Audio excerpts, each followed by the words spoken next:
مشرۍ لپاره د NDA کاندید द्रौपदी मुर्मू د اپوزیسون یشونت سینها ته ماتې ورکړه او ولسمشر وټاکله شوه.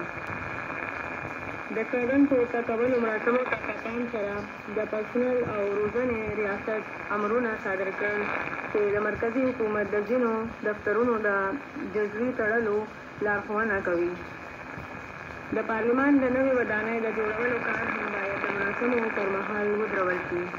دا حکم سره سم ټول 20 دفترونه او ودانۍ باید د دوشنبې د سهار تر 6 بجې پورې څوک ترسره کولو شي. دا تمرین به د مراسمو تر پای ته رسېدو پورې دوام وکړي.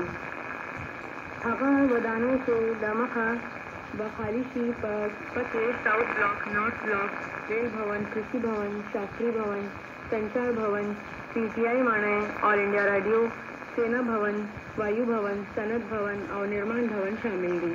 دا ودانۍ به د جولای په 15 د سهار له 6 بجو څخه د ماسپښین تر 2 بجو پورې تړلې وي. د نوي ولسمشر د مخکې پارلمان به نن په مرکزي تالار کې د پخواني ولسمشر رامناتھ کووند سره د الوداع کوربه وي. د یکشنبې په ورځ د ولسمشر کووند به ملت ته خپله الوداع وینا وکړي.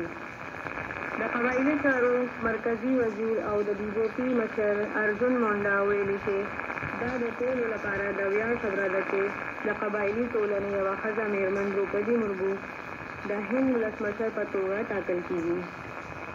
په نوې ډیلي کې د رسنیو ته په وینا کې ښاغلي مونډا وویل چې ټوله قبایلي ټولنه د ویاړ احساس کوي ځکه چې د لومړي وزیر نریندر مودي او د BJP مشر JP نډا د لیگ سره هېواد په دوامداره توګه نوي او تاریخي پرېکړې کوي. د سوداګرۍ او صنایعو وزیر پیوش ګویل